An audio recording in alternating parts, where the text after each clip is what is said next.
Hey everyone, if you enjoy my park ranger horror stories, I've started uploading them on Spotify too. My YouTube channel got demonetized, so I'm putting a lot more focus into Spotify now. You'll find daily scary stories there with longer, darker, and more immersive horror content. If you want to support the channel, please go follow the Spotify page and leave a 5-star rating. It genuinely helps me keep making these stories. The Spotify link is in the description and pinned comment. Turn off the lights. Put on your headphones, and I'll see you there. The truck sat at the bottom of my tower stairs for exactly 4 minutes. I know because I counted. I was standing at my observation window on the second level with my binoculars up, watching it. A full-size white pickup, headlights off, engine running. I could see the exhaust rising in the cold night air, gray smoke curling against the dark line of the trees. The access road curved up from the valley and ended in a small clearing right at the base of my stairs, and that truck was parked dead center in that clearing, and nobody was getting out. They just sat there. After 4 minutes, the truck backed slowly down the road and disappeared into the trees. I have thought about those 4 minutes almost every single day since that night. 4 minutes is a long time to sit outside someone's door in the dark without getting out of the vehicle. 4 minutes is enough time for someone to decide something. I just never found out what they decided about me. Let me back up, because if I just describe that one night, it won't mean much to you. You need to understand what I had been watching for the 2 weeks before it happened. You need to understand what that road was, and what I was seeing on it, and how slow I was to understand what any of it meant. I was a fire lookout in the Bitterroot National Forest in western Montana. That was my second summer in that job. The summer all of this happened. My tower was on a ridge in the southern part of the forest, sitting at about 7,400 feet. I had been a wildland firefighter for 8 years before that real field work, deployment crews. The whole thing until I blew out my knee on a slope in eastern Oregon and had surgery and went through rehab and then got the news that I couldn't do that work anymore, not the way it needed to be done. The lookout job came through a contact in the Forest Service. It's not a job most people want. You live in a small cab at the top of a metal tower for 4 or 5 months. You wake up, scan the ridgelines for smoke, log your weather readings, call in your reports, and then do it again. That's the job. Some days nothing happens at all. I liked it. After 8 years of crew work and tent living and going days without real sleep, the quiet felt like something I needed. I had my books, my weather instruments, my radio, and a view that people pay good money to drive hours to see on a clear day. From the tower, on a good morning, I could see parts of 3 different valleys. I could see 2 ridgelines to the west and a section of mountains to the north that went purple in the early light. And I could see the fire road. That road ran through the valley directly below me. It was a 2-track dirt service road. Forest Service roads always are connecting Pete Dolan's Lower Ranger Station on the west end to a county road about 14 miles to the east. Locked gates at both ends. The locks weren't heavy duty. Anyone with bolt cutters could get through them in 30 seconds. The road existed so maintenance vehicles could move through the forest without using the main highway. It was practical and unglamorous, and it showed up on every Forest Service map, but nobody outside the agency really thought about it. I could see about 8 or 9 miles of it from my window. I wasn't watching it on purpose. It was just there. The way everything in the valley below was just there, part of the scenery I looked at every day. The only person I saw on that road with any regularity was Jesse Trujillo. Jesse was a seasonal maintenance worker, early 20s, from Missoula. He did trail clearing and road grading, which meant most of his days were spent driving a small work truck and a piece of road equipment up and down through the valley. I'd catch him through my binoculars, sometimes just a small dot of orange vest, moving slow along the road below. We talked on the radio when he was working in my sector. He was quiet, had a dry sense of humor that took a while to notice. He'd been seasonal for 2 summers and was working toward applying for a permanent position with the Forest Service. He took the job seriously. The other person I had regular contact with was Pete Dolan, the ranger at the lower station. Pete was in his 50s, 30 years with the Forest Service, good at his job and clearly distracted that summer. He was going through a custody battle with his ex-wife. He mentioned it sometimes on slow radio days, not in a dramatic way, just the way a person mentions something that's sitting heavy on them. I didn't mind listening. That was my world. The tower, the view, Pete's voice on the radio, Jesse's orange vest moving along the road below. That was the summer, right up until the Tuesday afternoon in mid-July when I saw the white truck for the first time. I was logging my afternoon weather readings: temperature, humidity, wind speed, cloud cover. I had the binoculars resting on the windowsill, and I was looking at the ridgeline to the west when movement on the fire road pulled my eye down. A white pickup truck had pulled over near a wide, flat section of road, the kind of spot trucks sometimes used to turn around. A person got out of the passenger side. I put the binoculars on them. Looked like a man, light jacket, couldn't make out much more than that from that distance. He walked about 10 feet away from the truck and just stood there on the side of the road. Then the white truck drove away. The man stood there for maybe 3 minutes, just standing. Then a dark SUV came from the east end, from the county road direction. The man got in. The SUV left back the way it came. The whole thing was over in 8 minutes.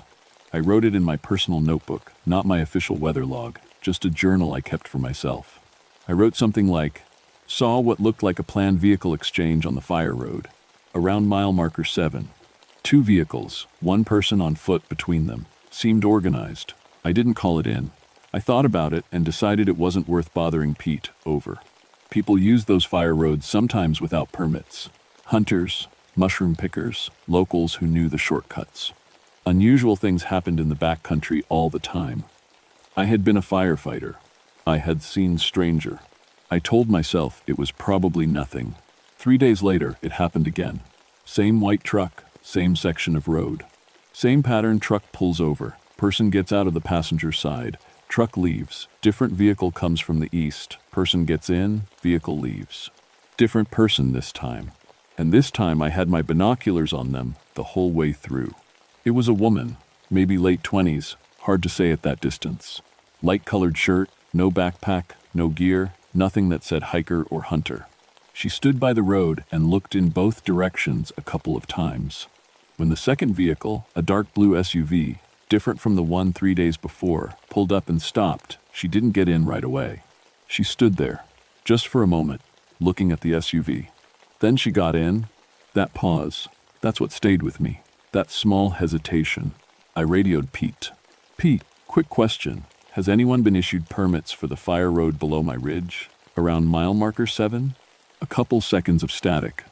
Not that I know of. Why? Why? I've seen vehicle exchanges down there twice now in the past few days. Someone drops a person off, a second vehicle comes from the other direction and picks them up. Both times seemed very planned. People cut the gate sometimes, he said. Hunters, berry pickers, probably nothing. Yeah, probably. I signed off, but I kept watching the road. A week later, the third time, I was ready.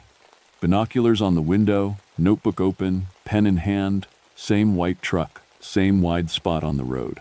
This time, the person who got out was young, could have been a teenager, honestly. Small, moving slowly, light jacket. They walked a short distance from the truck and stood very still while they waited. There was something about the way they moved that I could not name exactly. Not scared, not relaxed. Just going through the motions of something. Like they knew what was going to happen next and had already made peace with it. I wrote down everything. Time, location, truck direction, clothing. I could make out everything. 3 incidents. Same white pickup, same location. Different people each time. Different pickup vehicles each time. That night, I called the county sheriff's department on my personal phone. 1 bar of service up on the tower. I described what I had seen. The deputy was polite. He said they'd make a report and that if I could give them more specific information, license plates, clearer vehicle descriptions, they'd follow up. I told him I was trying. The next morning, on my day off, I drove down from the tower and walked out to the spot on the fire road. Tire tracks in the soft dirt, multiple sets. 4 cigarette butts in the grass at the edge of the road, all the same brand, all fairly fresh. And then, half buried in the tall grass a few feet from the road, a phone. A cheap prepaid phone. Screen cracked. I picked it up with the hem of my shirt. I didn't think too hard about why. It was just instinct and turned it on. No password. No contacts. No call history. No text messages. Just 1 saved number with no name attached to it. I put it back exactly where I found it. I took a photo with my own phone. Then I drove back up to the tower. I told Pete everything. He called the district ranger that same day. The district ranger's response, from what Pete relayed, was that they would put it on the radar, but they didn't have the staff to monitor service roads. Remote fire roads throughout a 1.6 million acre forest don't get watched. There's nobody to watch them. The suggestion was that I should focus on fire watch and let law enforcement handle the roads. Which law enforcement, exactly, I didn't ask. The county sheriff who needed more information before they could act? The district ranger who didn't have the resources? There was a gap somewhere between those two answers, and I was sitting at the top of a tower watching something happen right in the middle of that gap. A few days after that, Jesse mentioned the truck. We were on the radio while he was doing some grading work to the north, just talking between tasks, the way we did. I mentioned what I'd been seeing, and he got quiet for a second. "White pickup?" he said. "Yeah, big, full size. I saw one like that a few weeks back, before you ever mentioned it. I was working a stretch of road up north, and it was parked off to the side, tucked in against the tree line. I drove past, and the driver looked away, like deliberately looked away. Did you notice the plates?" "Nevada," he said. I remember thinking that was weird. Nobody from Nevada is coming up here to pick mushrooms. I wrote that down. Nevada plates. Same white truck. I called the sheriff's department again, gave them the updated description, the partial information about Nevada plates, told them about the prepaid phone. They said they'd send someone to collect it. A week later, Pete told me they had. I never found out what they did with the information. The fourth time the truck appeared, everything shifted. Same exchange, same location. Different person, different pickup vehicle. But this time, after the exchange was finished and the second vehicle left, the white truck didn't turn around and leave the way it usually did. It drove east, toward the county road end of the fire road. Slow. Much slower than you'd drive if you were just leaving. And then it stopped. It stopped at a section of road that sat directly below my ridge. I mean directly. If you stood at that spot on the road and looked up at the right angle, you could see the top of my tower against the sky. I had looked down at that spot from my window 100 times without thinking about it. The truck sat there. I put my binoculars on it. I couldn't see the driver clearly. The windows caught the light wrong. I could see the shape of the cab, the line of the roof, the small movement of exhaust from the tailpipe. 4 minutes. Then it drove away. My hands were shaking when I got on the radio to Pete. Not from cold, it was the middle of summer. My hands were shaking because standing at my window in broad daylight watching that truck sit at that spot, I felt something I hadn't felt out there before. Exposed. The truck stopped below my ridge after the exchange today, I told Pete. Sat there for about 4 minutes. Sat still? Like it broke down? No. Like it was looking at something. Pete was quiet for a moment. "Karen, you want me to drive up?" "Not tonight." "But Pete, I need you to push harder on the sheriff. Something is happening on that road. I don't know what exactly, but it is not hunters and it is not mushroom pickers." He said he'd make calls. He meant it. That night, after 11, I heard an engine on the access road. My tower had its own dirt access road that came up from the valley, about a mile long, gated at the bottom with a Forest Service padlock. Same kind of lock you'd find on 100 different gates throughout the Bitterroot. Standard padlock, weathered chain. I first thought it might be Pete coming up, which would have been unusual at that hour, but not impossible. I keyed up his radio channel. "Pete, are you coming up the access road?" "No, I'm home." "Why?" "I can hear a vehicle." "Stay put. I'll call the county." I turned off my lights, stood at the window in the dark. The headlights came up through the trees below me, moving slow. The gate was at the first bend, about 400 yards from the base of the tower. The headlights stopped there. Then I heard it, a sound I couldn't place for a second, soft and metallic, like a chain being worked. The headlights moved again. The vehicle came up the last stretch and pulled into the clearing at the base of my tower stairs. They had cut the lock. The vehicle parked right below me. From my angle, I couldn't see it cleanly. A full-size pickup, light-colored, that much I could tell. The engine kept running. The headlights went off. Nobody got out. I stood there in the dark of my cab, flashlight off, radio in one hand and my personal phone in the other. 1 bar of service. I was at 7,400 feet on a ridge in the middle of the Bitterroot, alone, and someone had cut the lock off the gate on my access road and driven up in the middle of the night and was sitting at the bottom of my stairs with the engine running and nobody was getting out. I did not move.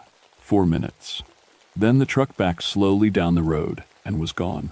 I stood at that window for another 20 minutes before I was able to stop counting my own heartbeat. Pete came up at first light the next morning. He walked around the base of the tower without saying much. He looked at the cut lock. He looked at the tire tracks in the soft dirt at the base of the stairs. He looked at the boot prints, 2 sets, both large, both men probably. They got out, I said, from the top of the stairs. He looked up at me. You didn't see them from the window? Wrong angle. But those prints weren't there yesterday. He got on his radio and called the district office. I heard the whole conversation. The district ranger said the word federal within the first minute. He said it was time to bring in the FBI. That was the first time that word had come up. I told Pete I was staying on the tower. Karen, I know what you're going to say, but if I leave, whoever is running that road knows the watching stopped, and I'm not sure that makes things better. He looked at me for a long moment and then nodded. I had a trail camera I'd bought the previous spring to watch for bears near the tower, never ended up using it. I set it up on a tree about 50 feet down the access road, aimed at the gate before Pete left that morning. 2 nights later, at 2:07 inches the morning, the camera triggered. A white pickup, full-size, Nevada plates. I could read 3 of the letters before the camera angle cut the rest off. 2 men got out. They stood at the base of the access road, both of them looking up toward the tower. They talked for a couple of minutes. I couldn't hear anything. Then they got back in and drove away. I brought the camera card down to the sheriff's department myself the next morning. The partial plate came back to a rental company in Reno, Nevada. The sheriff's deputy I spoke with had a different look on his face than the one I'd dealt with before. Focused. He made a phone call while I was still sitting there. 2 days after that, Pete told me the FBI had made contact and that I should expect a visit. I thought it was finally over. I thought, now things move. Now it gets handled. Jesse Trujillo didn't show up for his shift on a Thursday morning in August. His supervisor called Pete because Jesse's work sector was in the valley below my ridge. Pete radioed me. Jesse missed a day before? He asked. Not once that I know of. He's always out early. They checked his seasonal housing cabin first. He wasn't there. His truck was found that afternoon, parked at a trailhead 6 miles from the fire road. The truck was locked. No keys found inside or anywhere nearby. His orange safety vest was folded on the passenger seat. Folded neatly. I keep coming back to that detail. If you're going for a hike on your day off, you don't fold your work vest and leave it on the seat. You either bring it or you leave it crumpled. You don't fold it. You fold something when you're putting it aside carefully, when you know you're not coming back for it soon. A search team worked the area around the trailhead for 4 days. Dogs, grid patterns, the whole thing. They found no tracks leading away from the truck. No gear anywhere in the surrounding trails. No sign of Jesse. The FBI folded his disappearance into the Fire Road investigation. I was pulled off the tower and taken to Pete's station for a full debrief. I sat across from 2 federal agents for 3 hours and told them everything I had seen, and when I had seen it and every note in my journal, I gave them the trail camera footage. I gave them my photographs. I gave them everything. After that, I never went back to the tower. I moved to Bozeman when the summer ended. I took a job at a sporting goods store. In late October, Pete called me. He told me what he'd been cleared to tell me, which wasn't much. A federal trafficking investigation had built a case around a network of routes running through national forests in Montana, Idaho, and Nevada. The fire roads, not just the one below my tower, but others like it throughout the region, had been used to move people. The system worked because those roads were invisible.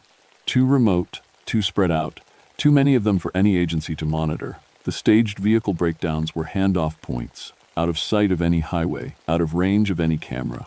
Several arrests had been made. Pete didn't know how many, or if he did, he wasn't saying. I asked about Jesse. He was quiet for a moment. Still open, he said. County has it as an open missing persons. That's it. That's all I know. Karen. We said goodbye, and I put the phone down on my kitchen table and sat there for a while. I think about Jesse often. He was out on those roads every day, working his sector, probably passing the white truck here and there, and not giving it a second thought because why would he?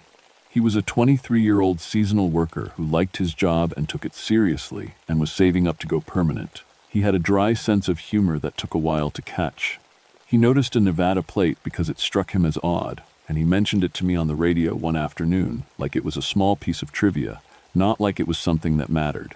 I don't know what happened to him. I have a feeling I will never know. People ask me sometimes why I stayed on the tower as long as I did after that first night with the truck at the stairs. The honest answer is that I didn't believe, at first, that they would come back.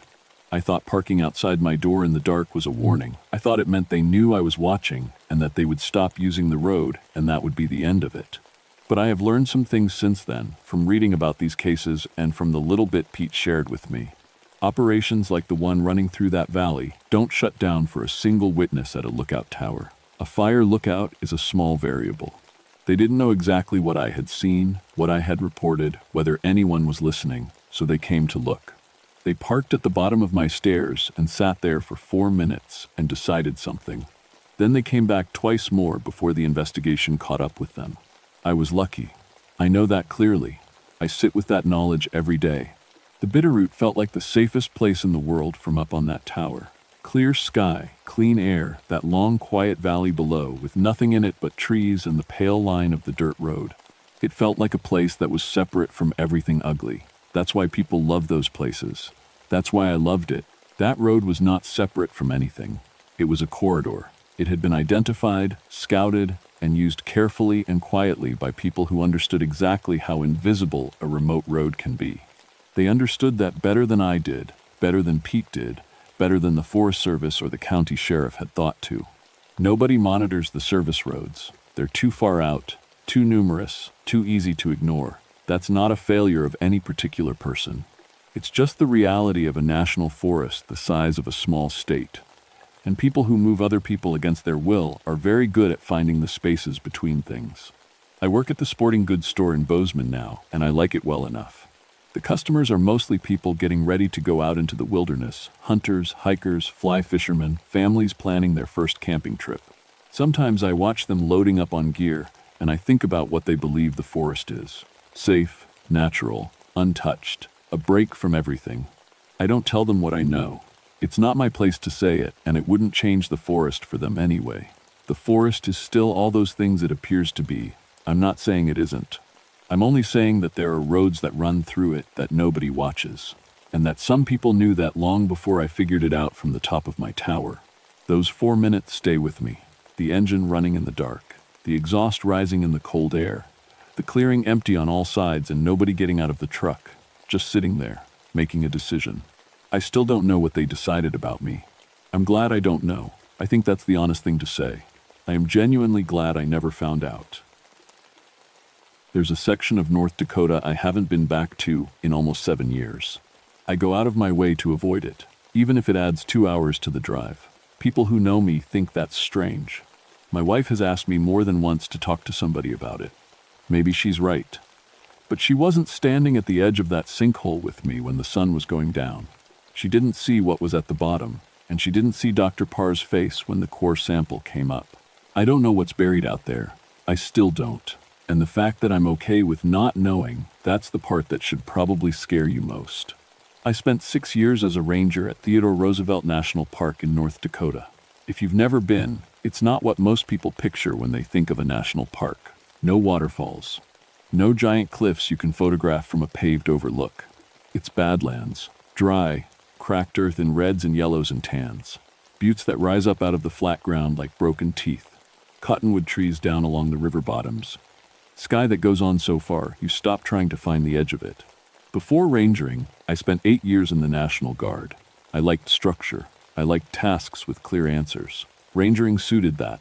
You had your patrol routes, your maintenance schedules, your seasonal responsibilities. Late September was always one of my favorite times to be out there. The summer crowds were gone. The days were cool, maybe 50 degrees, but the wind picks up in fall out on the plains, and it comes at you sideways, dry and steady. The park has 2 sections, the North Unit and the South Unit, separated by about 70 miles of open prairie. I worked mostly the South Unit. That's where the main trails are, the bison herd, the painted canyon overlook. But what matters to this story is a remote part of the South Unit that doesn't show up on visitor maps. No trails. No overlooks. No reason for a regular person to ever go there. Just raw, eroded land that drops off in ledges and shallow canyons. The kind of place where you could turn your ankle on a rock at the wrong step and nobody would hear you yell. The ground out there is always changing. Erosion doesn't stop. Every rain cuts a little deeper. Every freeze and thaw cracks the rock a little more. The buttes that people photograph today look different 30 years ago, and they'll look different 30 years from now. Things work their way out of the ground on their own out there: fossils, bone fragments, petrified wood, stuff that's been buried for millions of years just slowly rising to the surface. That's part of why scientists love the Badlands. So when a geological research team showed up with a permit to drill core samples in a remote section of the South Unit, it didn't raise any flags. We'd had research teams before. It was normal park business. Dr. Liz Parr was the lead on the project. She came from the University of North Dakota, mid-40s, short dark hair, always had her hands in her jacket pockets or wrapped around a thermos. The kind of person who doesn't waste words. She had a permit to study soil layers related to ancient volcanic activity in the region. The Badlands are full of bentonite clay that's basically compressed volcanic ash. Scientists study that kind of thing. Nothing unusual about it. Her graduate student was Craig Folsom, 26, thin, always carrying a notebook. He was the kind of person who fills silence with talking, not because he's nervous exactly, but because silence makes him uncomfortable. He'd never been to the Badlands before, and he kept saying it. "I've seen pictures, but I didn't think it would feel like this." He kept looking at the landscape like he was trying to understand something that didn't quite fit together. They had a drilling technician whose name I never caught clearly. I'll call him Danny because that might have been it. He ran the compact trailer-mounted rig they'd brought out. My job was straightforward. Escort the team, handle logistics, keep them in their permitted area, make sure nobody got hurt. Radio check-ins twice a day. Standard assignment. We set up a base camp near the drill area, a flat section of eroded terrain at the edge of a shallow canyon. No cell service. Nearest paved road was 6 miles out. Nearest town was Medora, the little tourist spot just outside the park entrance. I had my truck and my tent a little ways off from the research team's setup, and the days had that particular quiet you only get when you're far enough from everything that even the wind sounds like nothing. The drilling started on day 2. Danny set up the rig over the first marked location, and they went down about 60 feet. Core samples come up in sections, cylinders of packed earth and rock that you lay out end to end to see what's underground in sequence, layer by layer. Dr. Parr and Craig spread them out on a plastic-covered folding table and went through them carefully. Craig called out each layer. Clay, bentonite, sandstone, more ash, deeper sandstone. Dr. Parr photographed each section. Organized, methodical, nothing I needed to be involved in. First sample came up exactly as expected. Textbook Badlands geology. They moved the rig about 200 feet south for the second sample. That one also came up normal, mostly clay and ash and stone. But Craig stopped talking for a moment. He leaned close to the core, laid out on the table, and said, "You smell that?" I walked over. There was a smell, faint, like meat that was starting to turn. I looked around, figured there was probably a dead prairie dog somewhere nearby. That's a normal thing in the field. You smell something, you assume an animal, and you're usually right. Dr. Parr looked up from what she was doing and sniffed the air. She didn't say anything. I went back to my truck and didn't think much more about it. The third drilling location was about 30 feet from the second. They went deeper, this time closer to 80 feet. I was sitting in my truck eating lunch when Craig jogged over and knocked on my window. "Can you come look at something?" I followed him to the sample table. Dr. Parr was standing very still, arms crossed, staring at one of the middle sections of the core. She didn't look up when I walked over. The top sections looked the same as always: clay, ash, sandstone, normal. But at about the 4th or 5th section down, the material changed. It was dark, almost black, and it was not rock. You could see that immediately without touching it. Rock doesn't have that kind of texture. This was soft-looking. There were fibers visible in it, like something that had been packed down under pressure for a very long time. The color was uneven, darker in some spots, lighter in others. Wet-looking, but dry to the touch when Craig prodded it with a pencil. "That's at about 40 feet down," Craig said. I asked what it was. Dr. Parr said, "I'm not sure yet. Very flat, very careful." She spent the next several hours running field tests. I did my regular afternoon patrol, logged my radio check-ins, ate dinner. Around 8 o'clock, she came and found me at my truck.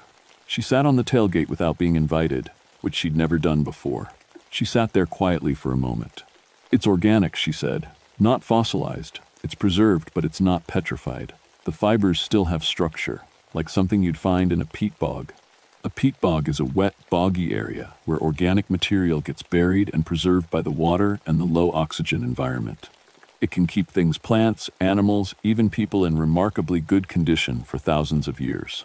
But this isn't bog country, I said. This is dry badlands. I know.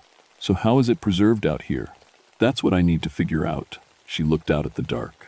I want to drill more samples. Same area, same depth. I need to know how far this material extends. I didn't have a reason to say no. They had a permit, the science seemed real, and it wasn't my place to shut down a legitimate research project because of a strange smell and some dark material in a core sample. So I said fine. They drilled 4 more samples over the next 2 days. Same area, same depth range. Every single one of them came up with the dark organic material, starting at about 40 feet and continuing down as far as the core went. Dr. Parr mapped each location on graph paper. When she connected them, the material spread across an area roughly the size of a football field, maybe bigger, all at the same depth. The exact same dark, fibrous, preserved matter. Nobody said the obvious thing out loud. But the obvious thing was sitting right there. What is something this big doing 40 feet underground in the middle of the North Dakota Badlands? Craig stopped making his little jokes. He got quiet in a way that was different from his usual energy. I noticed he kept looking at the ground a lot, not at the landscape, but at the dirt directly under his feet. Like he was thinking about what was below it. On the 3rd night, he told me the ground was vibrating. He said it woke him up around 2 in the morning. Not a noise, he said. More of a feeling. A low, slow pulse, like what you'd get if a very heavy truck passed by a long way off. I told him it was wind. The wind does strange things out there at night. It can make a tent wall vibrate in a way that feels like it's coming from below. He nodded, but didn't look like he believed me. That night, after my light was off, I paid attention. And there was something, very faint, not a sound, more of a deep, slow rhythm in the ground beneath my sleeping bag. I told myself it was my imagination, and I went to sleep. I've thought about that decision a lot since. On the morning of the 5th day, Danny found me before breakfast. There's a hole, he said. About 50 yards from the main drill site, a sinkhole had opened up overnight, roughly round, about 3 feet across.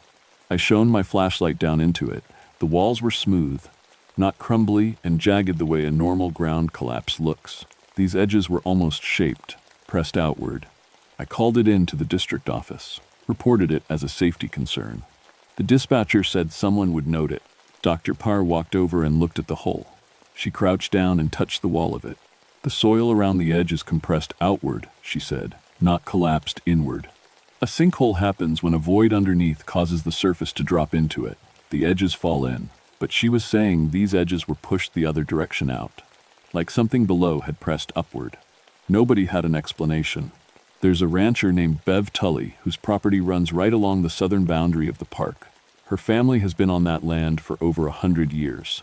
I'd met her a few times before over normal park boundary business grazing issues, fence line stuff. She was in her 60s, weathered in the way that people who work outside their whole lives get weathered. She had the kind of face that doesn't give much away. I drove out to her place to ask whether she'd noticed any unusual ground settling near the boundary. Routine visit. When there's a sinkhole, you check with the neighbors to see if it's part of a larger pattern. Bev was in her barn when I pulled up. I told her about the sinkhole and gave her a rough description of where we were working, the section of badlands with no trails, east of the canyon road. She went still. She set down what she was holding. Where exactly? She asked. I was more specific. She looked at me with an expression I couldn't read at first. Not quite fear. More like someone who just heard a piece of news they'd been half expecting for a long time and still aren't happy to hear it. My grandfather told my father something, she said, and my father passed it to me. He said the Lakota people who lived on this land before white settlement had a name for that section of badlands. He never knew the exact word, but what it meant in English was something close to the ground that is resting. She walked to the barn door and leaned against the frame, looking out at the land. The elders told my grandfather never to dig in that section. He asked them why, expecting them to say it was sacred ground, burial ground, something like that. But they didn't say that. They said it wasn't about spirits. They said the ground there was resting, and they said if you wake it up, it remembers.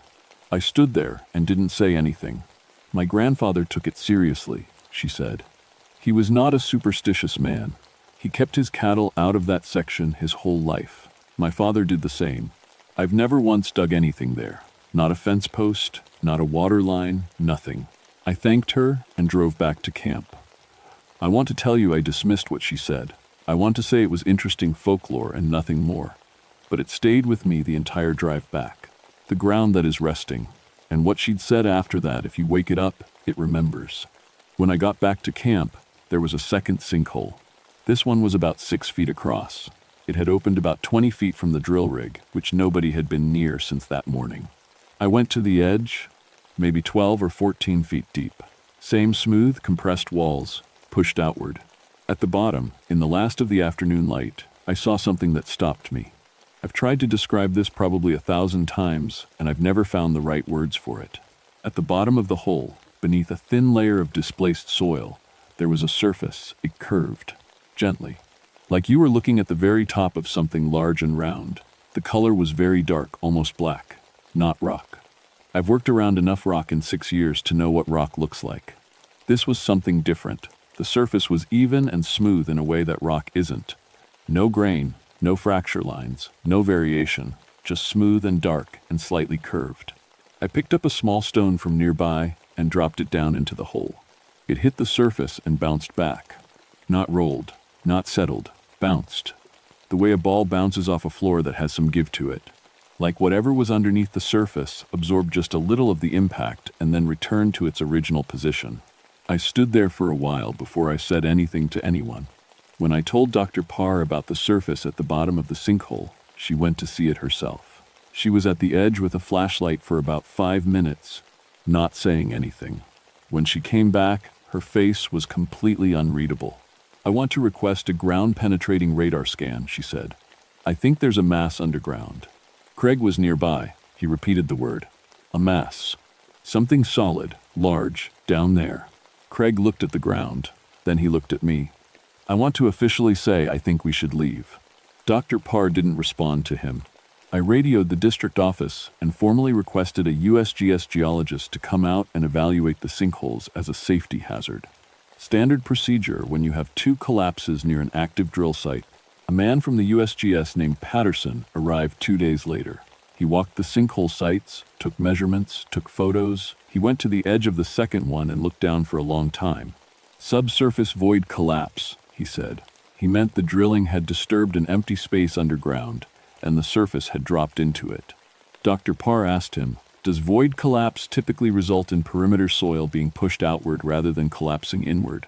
He paused. "Not typically, no." She nodded like she'd already expected that answer. Patterson recommended stopping all drilling in that specific area as a safety measure. Dr. Parr agreed, but she moved ahead with her request for ground-penetrating radar equipment. The radar team arrived 3 days later.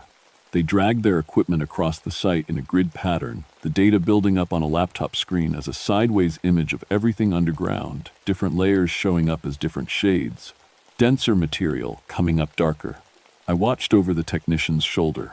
You could see the clay layer, the ash layer below it, normal geology doing what normal geology does. And then, at about 50 feet below the surface, there was something that wasn't a layer. It was a mass, solid, regular in shape. The technician kept running passes to define its edges. It spread across the entire drill area, the same football field-sized footprint, where all the organic material had shown up in the cores, and it was roughly cylindrical in shape. But the technician said the radar signal was behaving strangely. It wasn't bouncing off a clear surface the way it should. "The signal is being absorbed," he said, "and then it's returned slowly.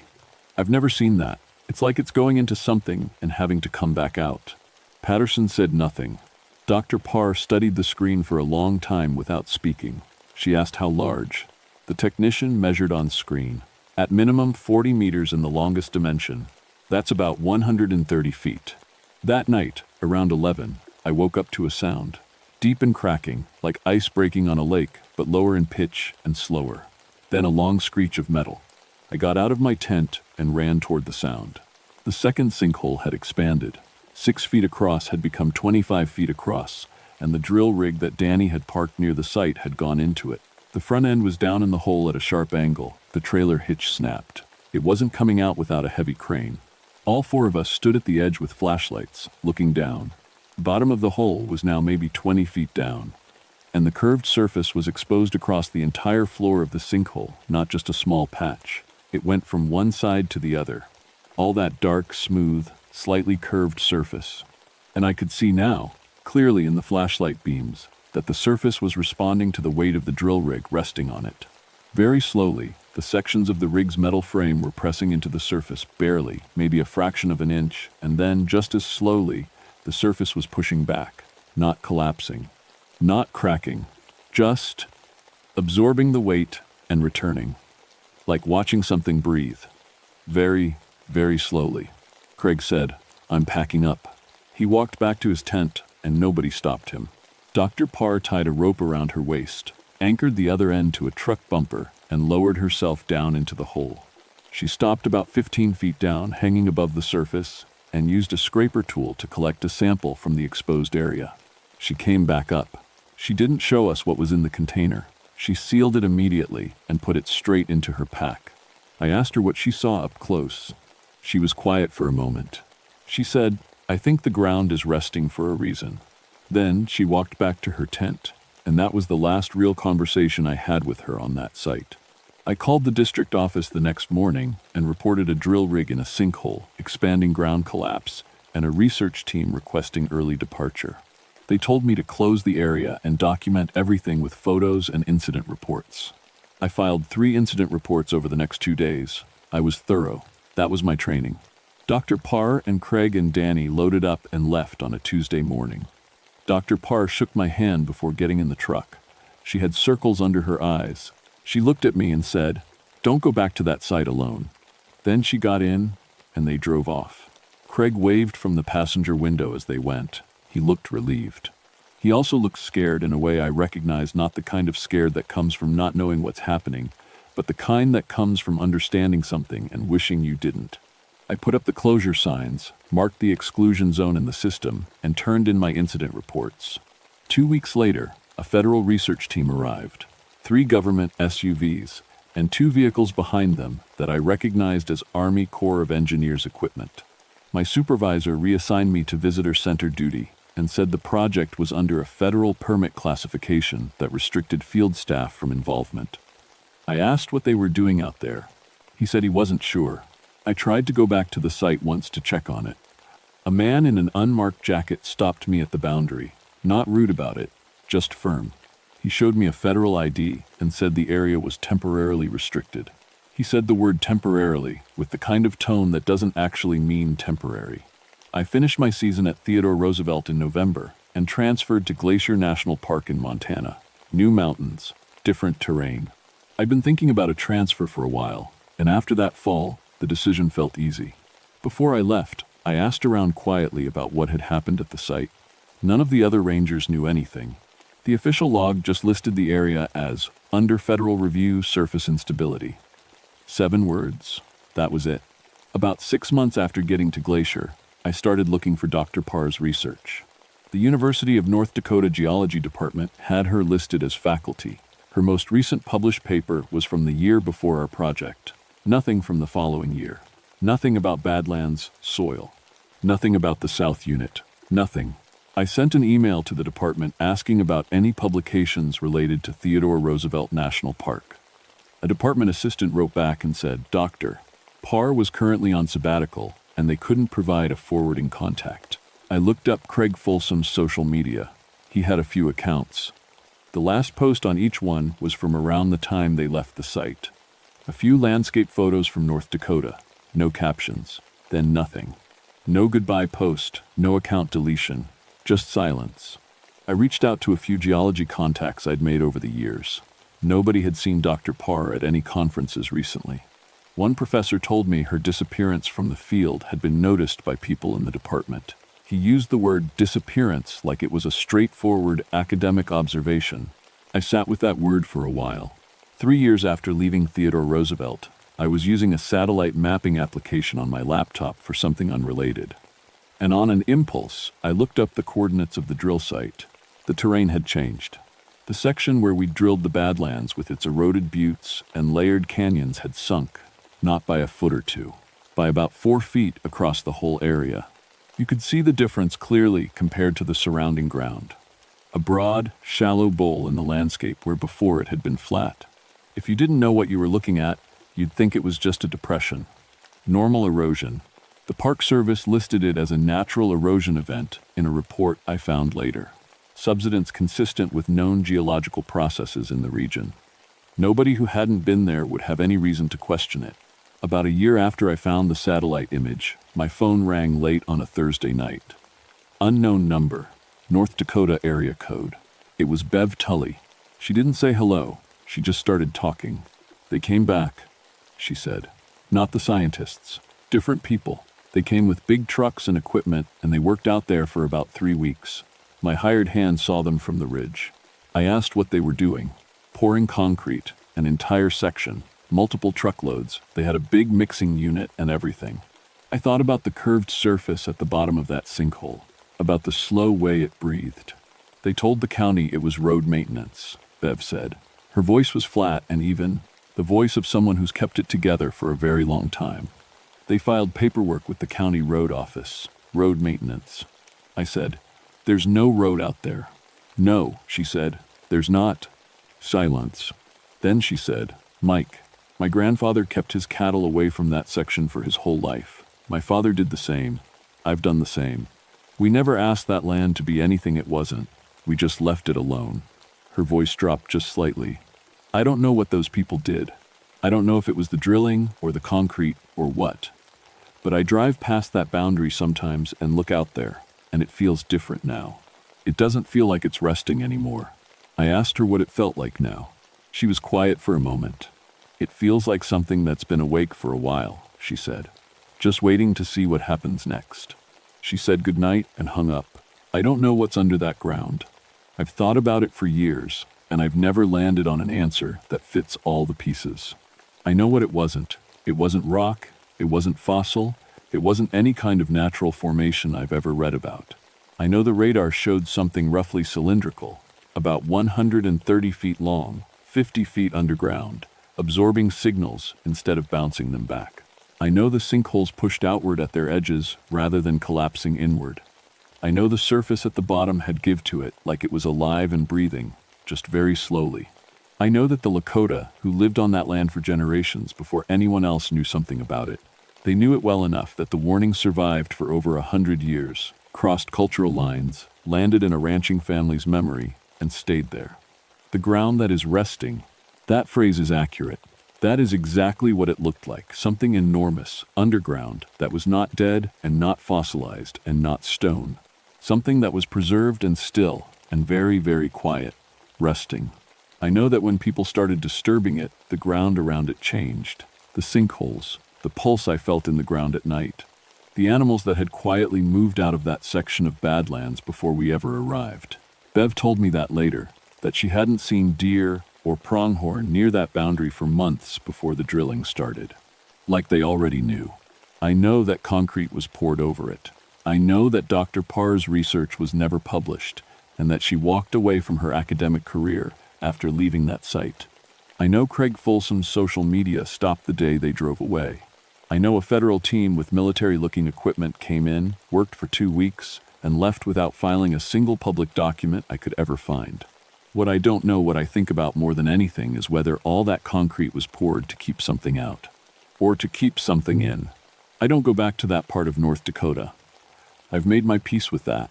Some things, the more you dig into them, the worse they get. And some ground is better left the way it was found, resting.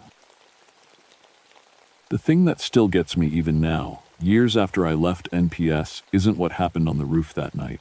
It isn't the footprints I found in the wet sand outside my door, barefoot and human, pressed so deep they had to belong to someone carrying a lot of weight.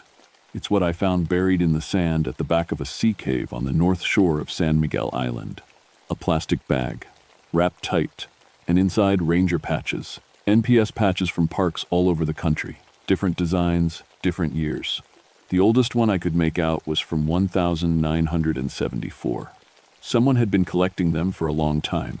I'm going to tell you what happened during my 3 months on San Miguel. Some of what I experienced had a normal explanation. Some of it probably does, and I just never found out what it was. But there's a part of this, the part that connects everything, that I still can't explain. And I've tried. I was 32 when I got assigned to San Miguel Island.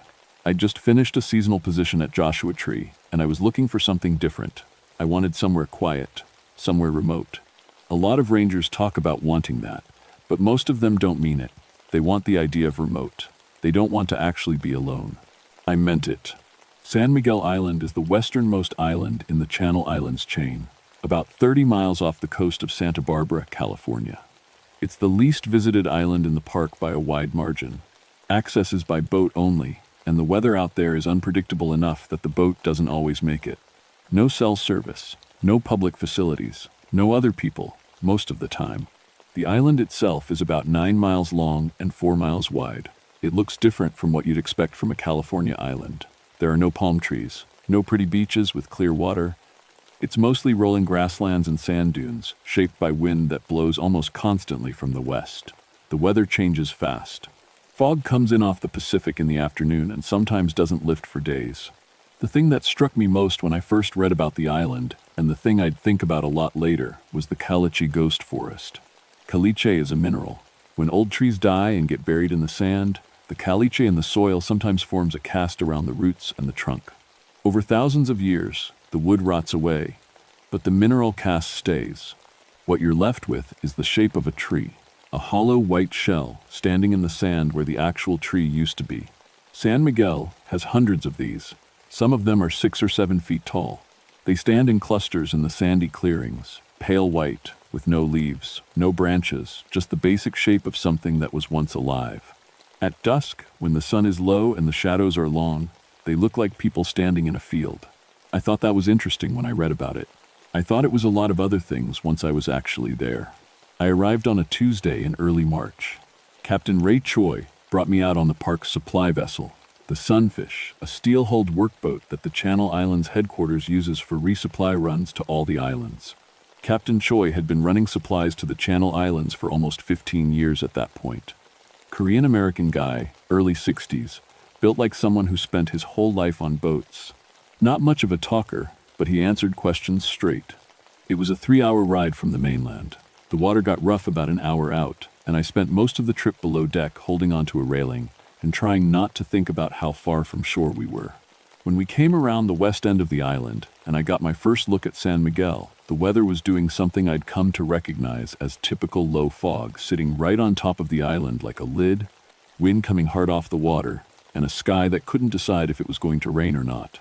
Choi helped me carry my gear up from the small landing area to the ranger station, which sat on a low rise, maybe 200 yards from the dock. He didn't say much during the walk. The wind made conversation difficult anyway. When we got everything inside, he looked around the station for a moment, then looked at me. "You know what you signed up for?" he said. "Remote assignment, 3 months, solar rotation." He nodded like that was the right answer, but not the whole answer. "Island's quiet," he said, "but it listens."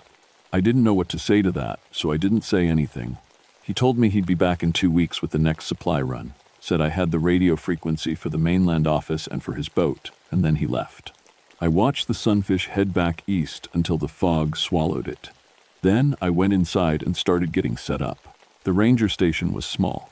One main room with a cot against one wall, a desk, a 2-way radio, a propane stove, and a shelf full of reference materials, field guides, topographic maps, protocol manuals.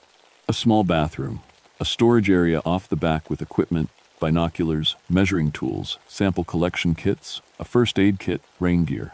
The previous ranger, Dennis Voss, had done a 3-month rotation that ended about 6 weeks before I arrived. According to the paperwork, he'd left early due to a medical issue. His personal belongings were supposed to have been picked up, but there was a cardboard box shoved under the cot that nobody had gotten around to shipping out. I didn't go through it right away.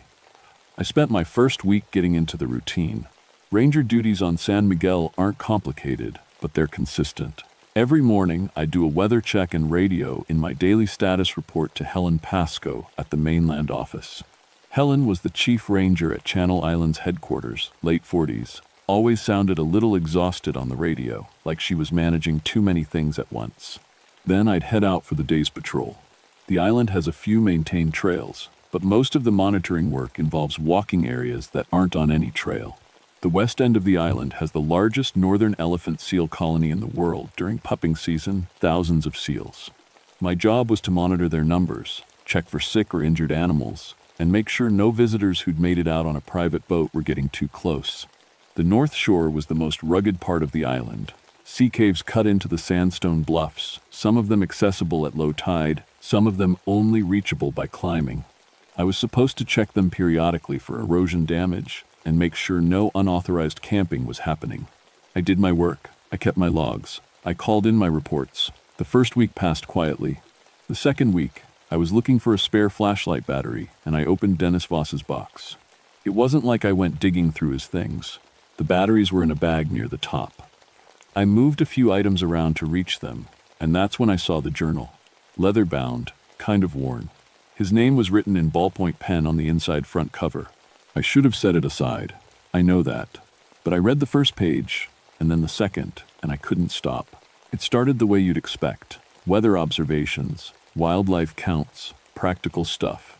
The writing was neat and steady. The entries were short and factual. About a month in, the tone started to change slightly. Not dramatically, you wouldn't even notice it at first. He just started paying more attention to small things. A gull that kept landing in the same spot near the station. A smell near the North Shore cliffs that he couldn't identify. Small things. Then I got to an entry about 6 weeks into his rotation. Went into Cave 6 for erosion check. Found cold fire pit near the back. Recent. Ashes still warm when I touched them. No sign of a person. Whoever built it left before I got there or while I was moving around inside. I sat down on the cot and kept reading. The next dozen entries were mostly normal. Wildlife counts, weather, radio reports. But every few days there was a note about the caves. Dennis had gone back to Cave 6. The fire pit was gone, cleaned up, or scattered. But Cave 9, which he checked next, had a bedroll pushed into a corner. Old sleeping bag, tied with a piece of rope. He radioed Helen at the mainland office. Her response, according to his notes, was that it was almost certainly an illegal camper, probably a kayaker who'd paddled out from the mainland on a good weather day. She told him to post a notice and check the caves more frequently. He kept checking. Cave 9 was empty 2 days later, but Cave 12 had fresh signs, fish bones near the entrance, a water bottle, what looked like a cooking grate balanced on 2 rocks. Whoever it was, they were moving. Each time Dennis checked one cave and found something, they'd already shifted to a different one. He described it in the journal as feeling like he was being led around the island. He reported all of this to Helen. Her response each time was essentially the same, probably an illegal camper. Keep documenting, we'll sort it out at the next supply run. I closed the journal and looked at the North Shore trail map on the wall. I counted the cave markings on the map. There were 16. I went out to the caves the next morning. I started at Cave 1 and worked east toward Cave 6. They were accessible at low tide, cut into the sandstone base of the bluffs. Dark inside, cold, smelling of salt and wet rock. My flashlight showed clean walls, clean floors, nothing but old tideline marks and the occasional mound of dried kelp. I didn't find anything that day. I went back to the station, updated my log, called in my report. Helen asked how the seal count was going. I said fine. I didn't mention the journal. I'm not sure why, probably because I didn't want to bring up something that had already been reported and dismissed. The second day out, I found the footprints. They were in a sandy clearing just south of the Kalachi Ghost Forest, about halfway between the North Shore Trail and the station. Barefoot. Human. 5 toes, a clear arch, a heel, no question about what they were. They came from the direction of the forest and headed toward the station. The prints were fresh, made after the dew had settled, but before the morning wind had started to work on them. I stopped and looked at them for a long time. Seal tracks looked nothing like human footprints. I knew that. I'd spent enough time on the coast that this was not a question in my mind. These were made by a person walking on bare feet. Someone heavy, or carrying something, because the prints were pressed deep into the sand. I followed them. They went to within about 30 feet of the station and then veered right, toward the south slope of the rise, and disappeared into a rocky area where the ground was too hard to hold prints. I did a full loop around the station. Nothing else. I went inside and stood at my desk for a while, thinking. Then I got on the radio and called Helen. Helen, This is Pelayo on San Miguel. I've got a question. Those footprint reports from Voss, the bare footprints near the ghost forest. A pause. That was in his file, yeah. We concluded it was probably seal or sea lion activity distorting the sand patterns. I know what seal tracks look like, I said. I found prints this morning. Human, barefoot, leading from the Caliche area toward the station. Another pause, longer this time. Could be a visitor who beached a small craft and didn't register. I'd have heard a boat. The weather's been calm. Kayaker, she said. Wind can cover the sound. Post a notice at the landing area and keep documenting. I'll note it in your file. I said okay and signed off. I sat there for a minute looking at the radio. She wasn't dismissing it the way you dismiss something you think is nothing. She was dismissing it the way you dismiss something you don't want to deal with right now. There's a difference. I know what both sound like. The next supply run came on a Thursday. Captain Choi tied up at the dock and started unloading crates while I helped carry them up to the station. We worked in silence for a few trips. Then I just came out with it. What can you tell me about Dennis Voss? Choi set down a crate and straightened up slowly. He looked out at the water for a moment. Good ranger, he said. Serious about the job. 20+ years. Not the kind of person who makes things up. I found his journal, I said. He reported seeing signs of someone living in the caves. Choi nodded once, slowly. Like he already knew what I was going to say. What happened when you picked him up? I asked. At the end of his rotation? He looked at me then. Not suspicious, more like he was deciding something. He was sitting on the dock when I got here, Choi said. Supposed to be waiting with his gear packed, ready to load. He was sitting on the dock with nothing. No bag, no equipment, no shoes. Soaking wet, like he'd been in the water, just staring at the channel. Did he say what happened? Couldn't get more than a few words out of him. He kept looking back at the island. I had to get him below deck just to get him to stop. Choi paused. One thing he said. I asked him if he was okay, and he said, don't let them send anyone else there. I felt something cold that wasn't the wind. He never came back to work? I asked. Medical leave. Then he resigned. Choi picked up the crate again. Laura, you see anything strange out here? You call me directly. Don't wait for Helen to process it through the office. You call me, and I'll get you off this island. He said it plain, not dramatic, just a fact. Okay, I said. He nodded and carried the crate up to the station. That night, I finished reading the journal. The second half was different from the first. The handwriting changed, still readable, but tighter, like he was pressing harder with the pen. Some entries were very short. Others went on for pages. He started writing about sounds at night, coming from the North Shore, the direction of the caves. He described it as singing, though he kept putting that word in quotes, like he wasn't sure that was the right one. He said it wasn't English. He didn't recognize the language. It wasn't loud, he'd only heard it on still nights when the wind wasn't blowing. And even then, he could only just make it out from inside the station with the window cracked. He went to investigate twice. Both times, the sound stopped before he reached the cave area. The third time, he found Cave 15. Cave 15 was on his map, but he noted that he'd never actually gone inside. It was marked as requiring climbing gear to access, and he hadn't prioritized it. But the sound seemed to be coming from that direction, and when he hiked to the base of the bluff, he found that the entrance was blocked. Not collapsed. Blocked. Someone had stacked flat sandstone rocks across the opening, not carelessly, deliberately, fitted together like rough brickwork. He wrote, stacked from the inside. I could see the edges of the rocks from outside, but the arrangement, the way they fit together, you couldn't have done that from outside. Whoever sealed this cave was inside when they did it. His last entry was dated the morning of his pickup day. He wrote that he was going to go back to Cave 15 before Choi arrived. He wanted to move enough of the rocks to see inside. The entry ends mid-sentence. He wrote, if I'm not back by the time Ray. And then it just stopped. I put the journal down. The station was quiet. The wind had died down after sunset, which was unusual. There's almost always some wind on San Miguel. I sat at the desk listening to the nothing for a while. That's a specific kind of sound when you're used to wind. When it stops, the silence feels like something filling the space instead. I thought about what he'd written. Someone sealed inside a cave. Footprints appearing overnight. Sounds from the North Shore. The way Helen kept giving the same non-answer every time he reported something. I thought about what Choi had said. No shoes, soaking wet. Don't let them send anyone else there. I didn't sleep well that night. The next morning, I went to Cave 15. The hike to Cave 15 takes about an hour and a half from the station. You go north through the ghost forest, then down the bluff trail to the cave access area. The caliche formations were thick that morning, fog sitting between them, making the white shapes look even more like people standing around. I walked through without letting myself look too closely at them. That sounds irrational, I know that, but there's a difference between thinking something is a threat and just not wanting to look at it. I didn't want to look at them that morning. The North Shore cliffs are higher than you'd expect. The sandstone has been cut by the ocean into sharp shapes, horizontal lines of erosion, dark streaks from water and algae, shallow overhangs. Cave 15's entrance was at the base of a section of bluff where the rock jutted out, creating a natural shelter. The rock blocking was still there. Some of it had shifted, maybe erosion, maybe something else, and there was a gap near the bottom left corner about the width of my shoulders. I stood there for a few minutes looking at it. I checked the time.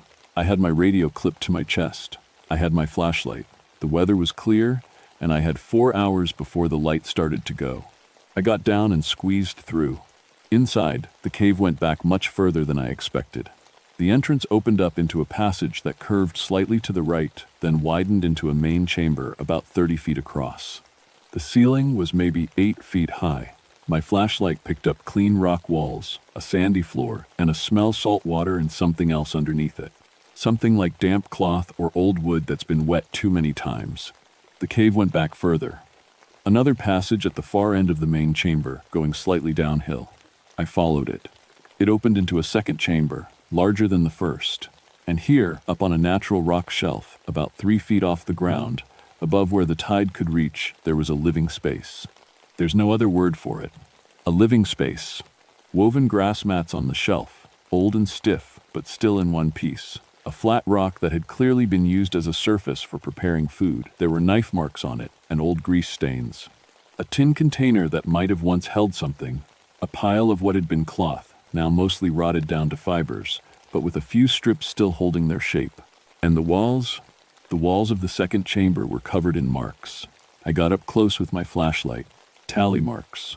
Cut into the stone, rows of 4 with a 5th line crossing them diagonal. I started counting and stopped somewhere around 300. But they weren't all tally marks. Some were different. I couldn't identify most of them. A few looked like simple pictures, waves, maybe, or what might have been a bird shape. One mark repeated over and over that I couldn't figure out. I took photos with my satellite communicator's camera. Then I went deeper. There was one more space at the back, smaller, low-ceilinged. You had to duck to get in. In the center of the floor, the sand had been disturbed. Something had been buried and dug up and buried again. I could see the uneven surface clearly in my flashlight beam. I dug with my hands. About a foot down, I hit plastic. It was a large Ziploc bag, triple-folded and wrapped with what had once been duct tape. Inside the bag were patches. NPS patches, National Park Service patches, the kind rangers wear on their uniforms. I counted them later. There were 11. Different designs, the NPS Arrowhead logo changed over the decades, and I could see at least 4 different versions. Different parks, one from Sequoia, one from the Everglades, one from Olympic. The oldest-looking one had a faded logo I didn't immediately recognize. I found out later it was from a ranger station that closed in 1978. I sat back on my heels in that small room and looked at them spread out on the sand in front of me.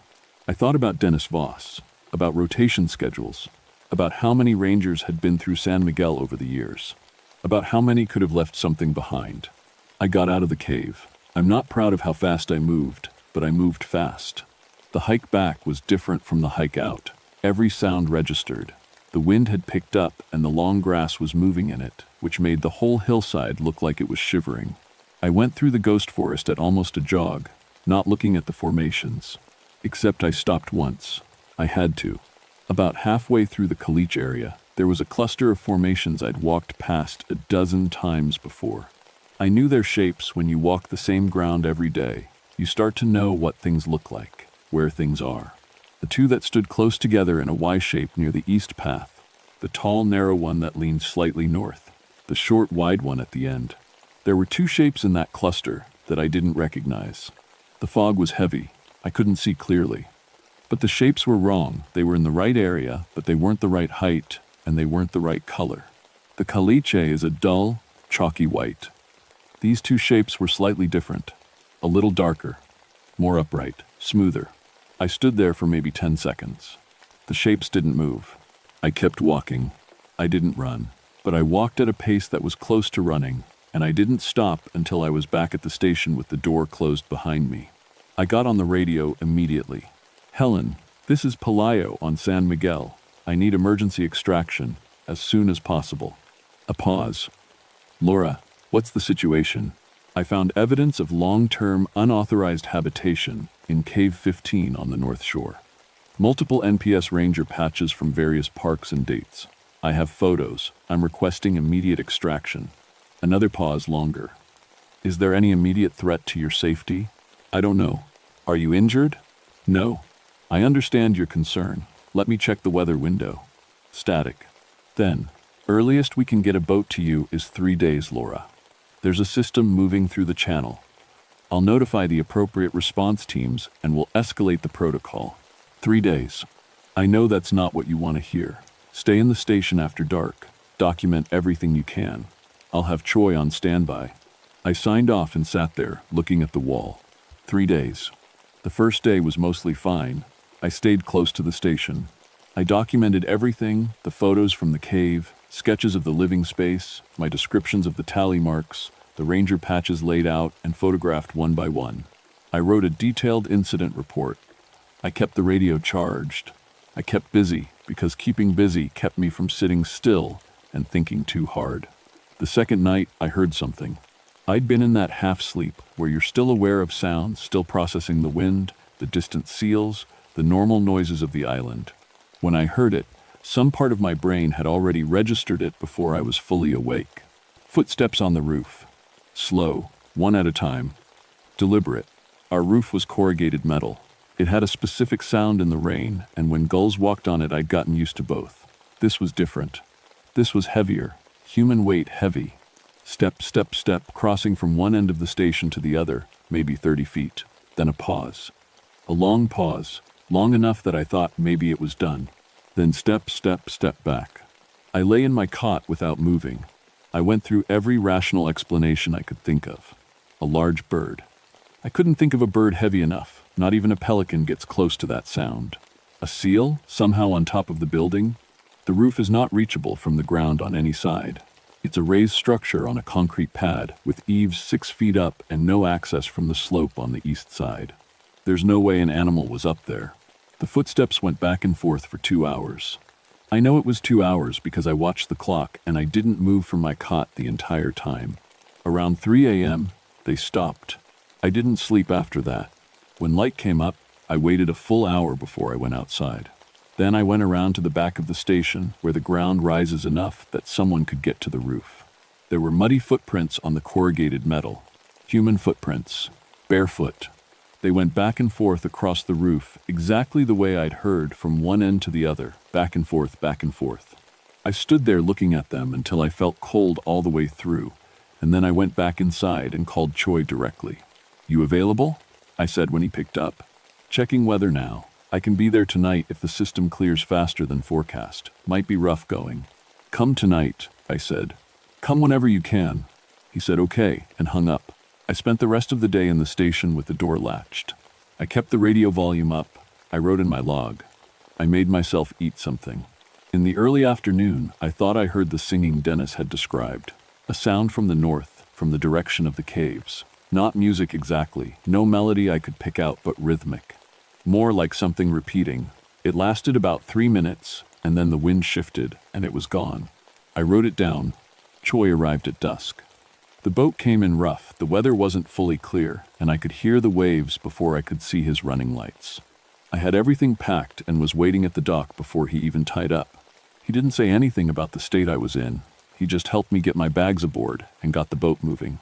When we cleared the western point of the island and San Miguel disappeared behind us into the fog, I let myself breathe all the way for the first time in 2 days. I filed a full written incident report when I got back to the mainland, 14 pages. Photos? The ranger patches in an evidence bag, location descriptions, the journal entries I'd transcribed word for word, my own observations, dates, times, everything. Helen Pascoe received it in person and thanked me. She said the appropriate agencies would be notified. Law enforcement, the Coast Guard, she used all the right words. She said they'd look into it thoroughly. She never once asked me what I thought was actually happening out there. I was on medical leave for a month. Not because anything physical happened to me, I was fine physically, but I wasn't sleeping right, and the park doctor wanted me evaluated. I saw a counselor for a while. Eventually I went back to work at a different park. I'm still a ranger. I never went back to Channel Islands. 6 months after I left San Miguel, I checked the NPS job posting board. San Miguel Island was listed. 3-month rotation. Open position. No mention of any investigation. No mention of anything unusual. I called Choi. He answered on the second ring. I told him I was looking at the posting and asked what he knew about it. They always list it, he said. Choi, was there an investigation? Did anyone go back to that cave? A long silence. I picked up the ranger before you, he said. A guy named Fontaine. He lasted 5 weeks. Left in the middle of his rotation. Said he had a family emergency. I never believed it. A pause. And the one before him lasted about the same. How many? I said. How many rangers have they sent to that island? I could hear him breathing. In the 11 years I've been running supplies to San Miguel, he said. You were the 9th ranger assigned to that island. I sat with that for a moment. And the patches, I said. I gave them to Helen. What happened with them? I don't have access to that kind of documentation, he said. Do you think NPS is just going to keep sending people there? Laura. He sounded tired.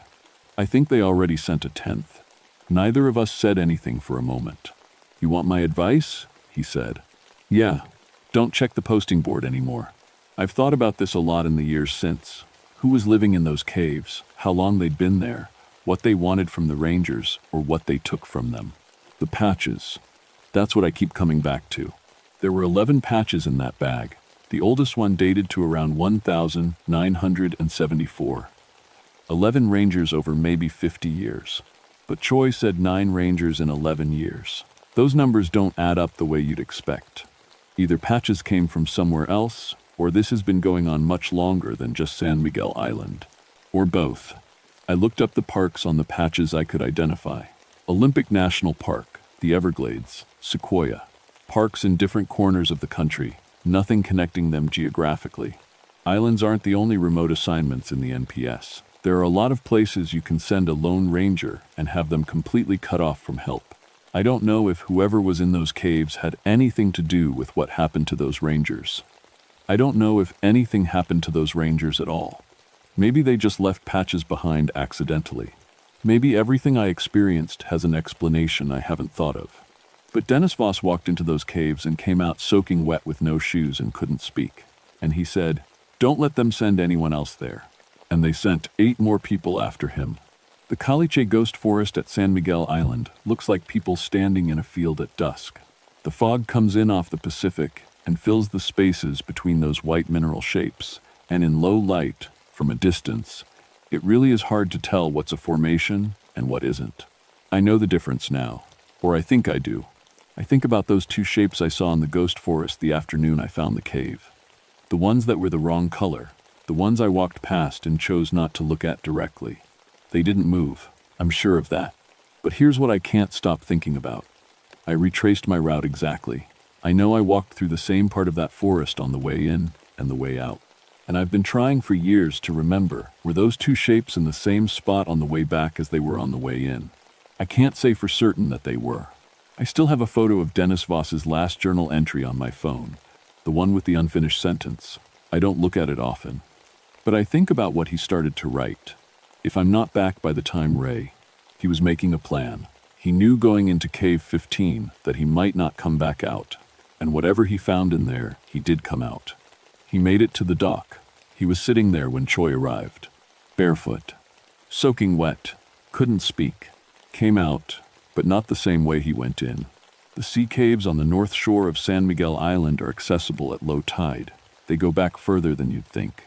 And in the deepest one, carved into the stone above the tide line, someone has been keeping count of something for a very long time.